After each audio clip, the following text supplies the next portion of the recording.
abinda muka tambaye ka kamata yi ka faɗi gaskiya, daga gaskiyan nan ita ce in za ta cece ka za ta cece ka.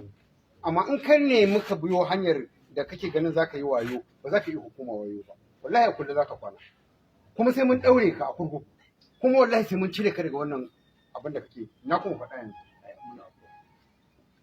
abin da kake gaya mana baka ma san da wannan makaranta ba, ƴan uwanka ne kawai suka sani. Amma yanzu gashi an ce ga almajiranka, kuma ɗaliban da suke a makarantar sun ce sun san ka kana zuwa. Kafin mu shiga cikin shirin kai tsaye, kamar yadda kuka sani, wannan gidan TV na NTG1 TV sabon gidan TV ne, don haka muna roƙon da ku danna mana subscribe sannan ku danna alaman kararrawa domin samun ingantattun shirye-shiryenmu da zarar mun ɗora. Mun gungu. Bismillah. Hello?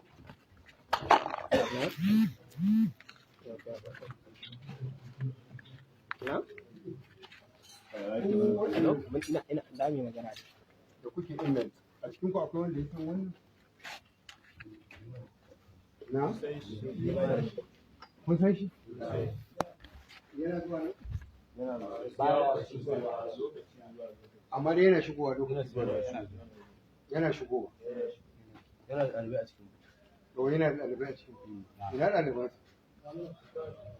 Ɗaliban nasu.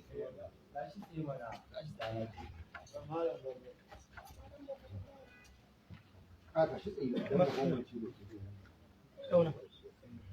Tsallako har ga himar.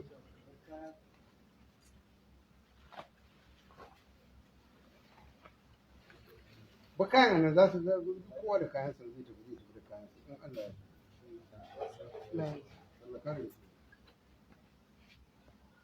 Har ga himar a police station na tambaye ka ce baka san da wannan makarantar ba, baka san ana yin wannan abinda ka faɗa mana kenan, ka tsaya ka ci. Ba wani zancen Allah, ba za ka gaya mana Allah. Kafin a haife ka mun san Allah, mun zauna da ubanka, mun san yaya yake. Ku dubi shekarunmu. Abinda muka tambaye ka kamata yi ka faɗi gaskiya, daga gaskiyan nan ita ce in za ta cece ka za ta cece ka. Amma in kan ne muka biyo hanyar da kake ganin za ka yi wayo, ba za ka yi hukuma wayo ba, wallahi a kulle za ka kwana, kuma sai mun ɗaure ka a kurkuku, kuma wallahi sai mun cire ka daga wannan abin da kake. Na kuma faɗa yanzu abin da kake gaya mana baka ma san da wannan makaranta ba, ƴan uwanka ne kawai suka sani. Amma yanzu gashi an ce ga almajiranka, kuma ɗaliban da suke a makarantar sun ce sun san ka kana zuwa. What do you say to that? Me za ka faɗa kenan? Tunda sun ce ɗaliban sun san ka kana zuwa, kaga ka san da makaranta, kuma ga ɗalibanka a ciki, ga mai mari a ciki ɗalibinka. Abin da ya kamata da ka gaya mana, kuskure ne, mun yi kuskure, amma mun san an yi kaza kaza kaza, amma ka musa wannan ko a gaban alƙali ka musa, shi sa za mu ja ka mu kai ka inda ba za ka iya fita ba saboda musawar da kai. Yanzu kai ka ce mana ba ka san da abin da ka sani, kawai kai masallaci kake kula da shi. A cikin yan uwanka akwai mai kula da wannan makarantar, a cikin yan uwanka akwai mai kula da makarantar dare, a cikin yan uwanka akwai, amma kai baka san da wannan makarantar. Yanzu ɗaliban da muka tambaya nan sun ce sun san ka kana zuwa nan, da za ka faɗa a kan wani, kuma ga ɗalibanka a ciki, da aka yi baka san da makarantar ba ɗalibanka har ga tuma. In baka gaya mana a nan ba, 'yan sanda suna da hanya 100 ta yadda za ka faɗa.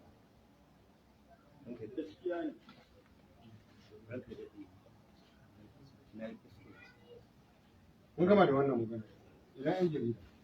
Kafin nan muna roƙonku da idan ba ku yi mana subscribe a wannan tasha tamu ba, muna roƙonku da ku danna mana subscribe sannan ku danna alamar ƙararrawa, sannan ku yi mana like a wannan bidiyo namu da ma sauran bidiyoyinmu. Da bakinsa ya faɗa, sannan jihohi suka ɗauka. Mu ma a nan Kano, da girma gwamnan jihar Kano ya yi doka babu gidan 'yan mari. Ga shugaban hukumar 'yan marin su ina malam tasu, shi ne shugaban kungiyar 'yan mari, suna nan suna kokarin yadda gwamnati za ta yadda a tsara doka da tsari yadda za a zo, amma ba mu san da wannan ba. Amma 'yan sanda saboda aikin su ne na kafa doka na tsare ta, suka kwakulo suka tabbatar da suka zo suka yi redin suka tabbatar da ga waɗannan a cikin mai, sannan suka sanar da hukuma mu a gwamnati. Saboda haka muka je muka zo da nufin yanzu bisa ka'ida za mu sake ku. Sannan za kuma mu tafi da waɗannan malaman a musu hukuncin da ya dace da su. amma ga jami'in 'yan sanda shine mai magana da yawon 'yan sanda zai yi magana ne kafin faɗi gwamnati. To jama'a salamu alaikum. Sunana DSP Abdullahi Haruna Kiyawa, jami'in hulɗa da jama'a na Rundunar Sanin Jihar. Wasu mutane masu son jihar Kano sun ba mu rahoto akan cewa a nan unguwar 'Yar Akwa da ke Na'ibawa a cikin garin Kano akwai waɗansu wanda wannan gida da gwamnatin jihar Kano ta hana, wato gidan mari a tsare mutane ana ɗaure su ana samun su karfe a kafa ta hana. Wasu suka ce su ba su ji ba, suka zo wannan unguwa a wannan gida suka tsare mutane 47, wanda mun zo da muka samu wannan rahoto kuma mun tabbatar da haka, wanda a cikin su ma ga mutane 4 mun same su da marin a kafarsu. Mun tambaye shi akan cewa yana sane da cewa akwai doka a jihar Kano, ya ce yana sane da ita, sannan kuma ya zo ya aikata wannan laifi. A takaice kuma bayan wannan abu da muka gani akwai abubuwa ma da muka ji daga gurin waɗannan yara da suke gida da wannan matasa marar daɗi, wanda yawancin shekarun waɗanda suke gurin nan yawancinsu daga 'yan shekara 12 ne zuwa ƙasa da shekaru 30, wanda wasu za ku ga bayansu a ciki yadda ma ake dukansu, tabo ma ya yi yawa a bayansu, wanda dai ana yadda ake gudanar da gidan gaba ɗaya ma za ka ce ma ba imani a ciki. To Allah ne ya kiyaye. Mutane biyu da muka kama su ne kamar suke gudanar da wannan gida.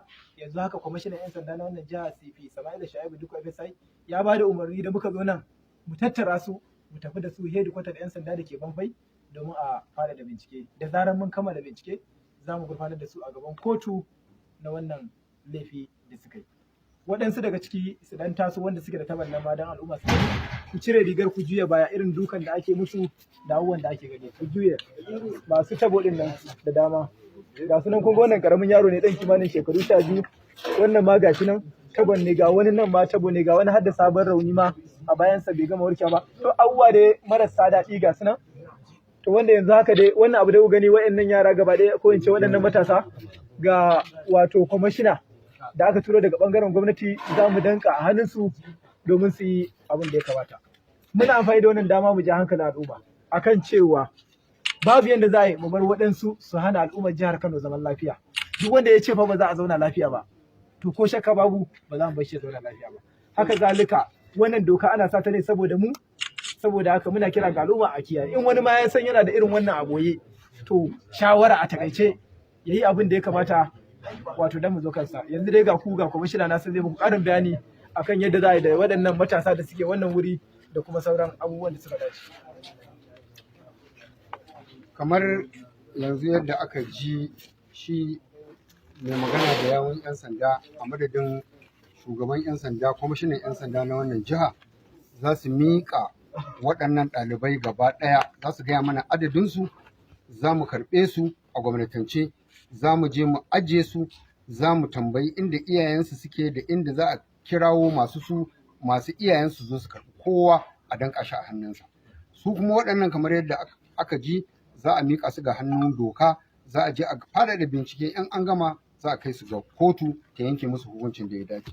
Babu shakka shugaban ƙasa mai girma Muhammadu Buhari ya haramta waɗannan makarantu gaba ɗaya. Bayan ya gama haramtawa sannan a jihohi suka yi, mu ma anan mai girma gwamnan jihar Kano Dr. Abdullahi Umar Ganduje ya haramta wannan makaranta. Amma muna godiya ga shugaban kwamishinan 'yan sanda na jiha da jami'ansa da suka yi wannan yunkuri wajen tabbatar da doka da oda. Muna ƙara jinjina masa, muna ƙara jinjina wa su jami'an 'yan sanda a wannan aiki da suka yi. Yanzu za a miƙo mana su a rubuce da kuma mu ƙirga adadin mutanen da aka bamu. Za mu sa su a motocinmu mu tafi da su, mu ba su abinci, mu ba su wajen kwana. Gobe idan Allah ya kai mu.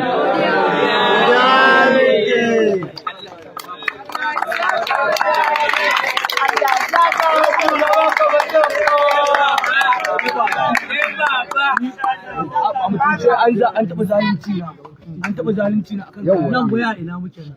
Gidan mari ta wata unguwa ta ai akwa. Abun tambaya kwana ka nawa anan? Kai wata na wajen 5. Me kai ya tawaga? Shekara 6 ina da mari, wajen wata na 4 a mari. Me kai ya a cikin na 5 ni shaye-shaye nake gaskiya.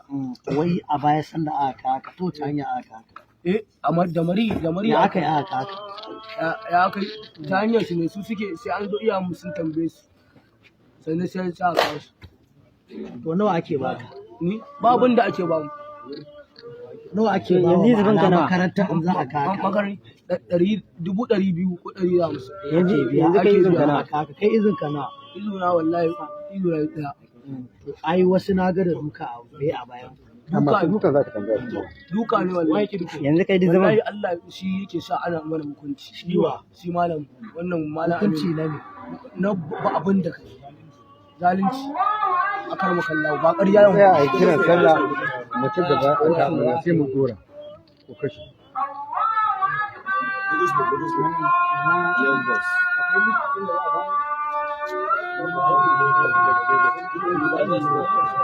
so muke a gaba kiran sallah a wai a misali a gaba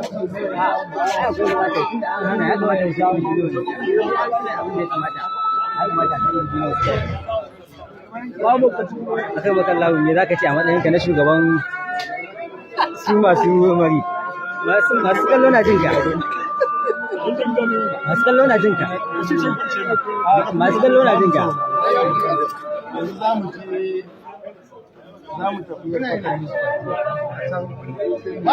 noma babu jin ka ya fi ganin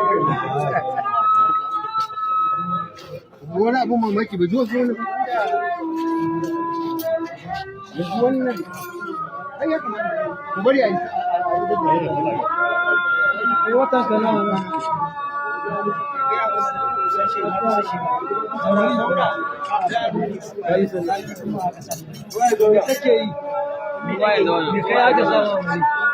karatu ake ya kace daga murya ba malam ya yi aka ce a samu aka sa samu bayan ka nawa da maro shi gobe ne zan yi saci guda bari a ɗanar da shi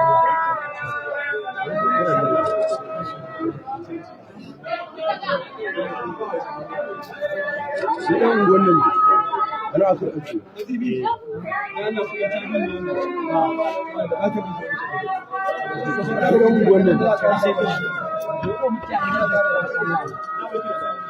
sarkin gida ne sarkin gida shine ba ake sa su ne ba sarkin gida ba shi ne su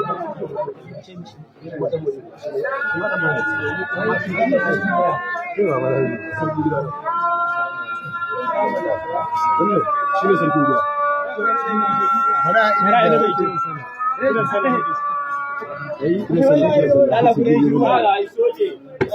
dama saboda kiran sallah ne yanzu yan jaridu za su yi musu sarkin gida ne shekarun ka nawa ko kai ya ake kiran ka nan wani shugabanci ne da kai a cikin gidan tsakaninka da Allah ka kai tsawon yaushe a wannan gida shekara ɗaya da wata tara Shekara ɗaya da wata tara. me yake faruwa a cikin gida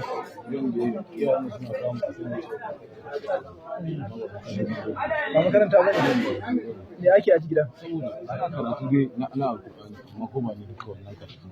wani karatun da ake bayan na Qur'ani ana ɗaura mutane ana daura mutane nan gobe lafiya yaran mu suna biyan kuɗi ba ba mu abinci mai kyau gaskiya suna biyan kuɗi ba ba mu abinci mai kyau kuma a nan ɗan uwana ya mutu ɗan uwana ya mutu a cikin gidan nan wanda na zo da shi ya mutu a cikin gidan nan me yasa me shi rashin lafiya ya rashin lafiya a cikin rashin lafiya shi ne kuma to yau ya kake ji a ranka gashi dai abun da sun ne dama kuna addu'a na barin gidan ne kullum ba wanda ba ya saboda shi yana da zuwa aron ma shi yana da mutunci da layoyi ai shi bai kamata ma a wannan iya sa ba ana biyan kuɗi ne na yawon kamar yan so ba ba ya fi maka ɗan kano kuma wani kasu 150 yau da ake guja muke musa ne saboda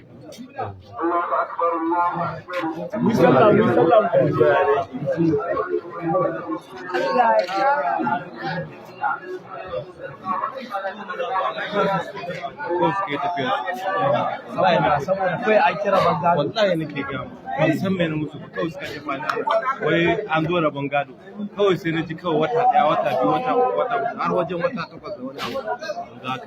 Wai a zaman ka a nan wani darasi ka ɗauka? Ina ɗaukan darasi kullum za a kawo mana za a zo a ɗau ayoyi na Kur'ani, za a ɗau ahalari, za a ɗau ƙawa'idi, duk ashimawi duk ana yi. Batun sanya mari me yake da a samu? Wallahi mari he mutum ya yi rashin kunya ne ko ya ne wata ran ya sa mari. Wani tun da na zo gidan nan ban taɓa wani rashin kunya ba. In an ce na yi abu da wuri nake tashi ne. Kuma kuna fita waje? Wallahi ba ma fita. Daga cikin nan sai bayan nan za a je a ƙara sa kuma shi fesu. Ya ba wace. Gidare za a rufe kuna a cikin nan. Ba kuna ji zafi? Ko mutum ne ya leko windo tana ya ringa sharan banɗaki. Mai ta dukan kamar bulala 20 shine in mutum ya kwanta a kwanta.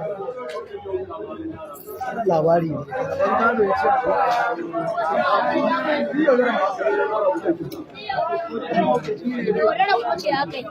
Yauraron mu ce haka.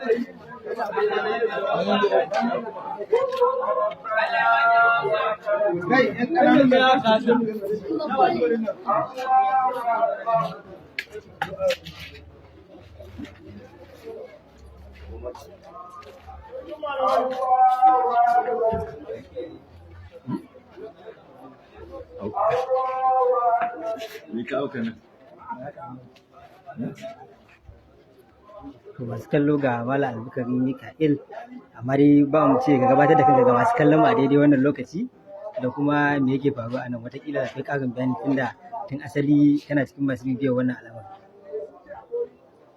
Ba wani sabon abu bane, abu ne wanda yake an riga an yi shi tun wancan lokaci cewa hukuma wato yanda ake tafi da tsarin gidan mari hukuma ba ta saboda rashin yanci da tauye haƙƙi da abubuwa kuma aka soke za a zo a fitar da ƙa'idoji da tsari don a ci gaba kuma sai zama an samu suna yi a koyi shine yanzu hukuma ta gane su kuma aka zo aka sake tashin su kuma aka tashi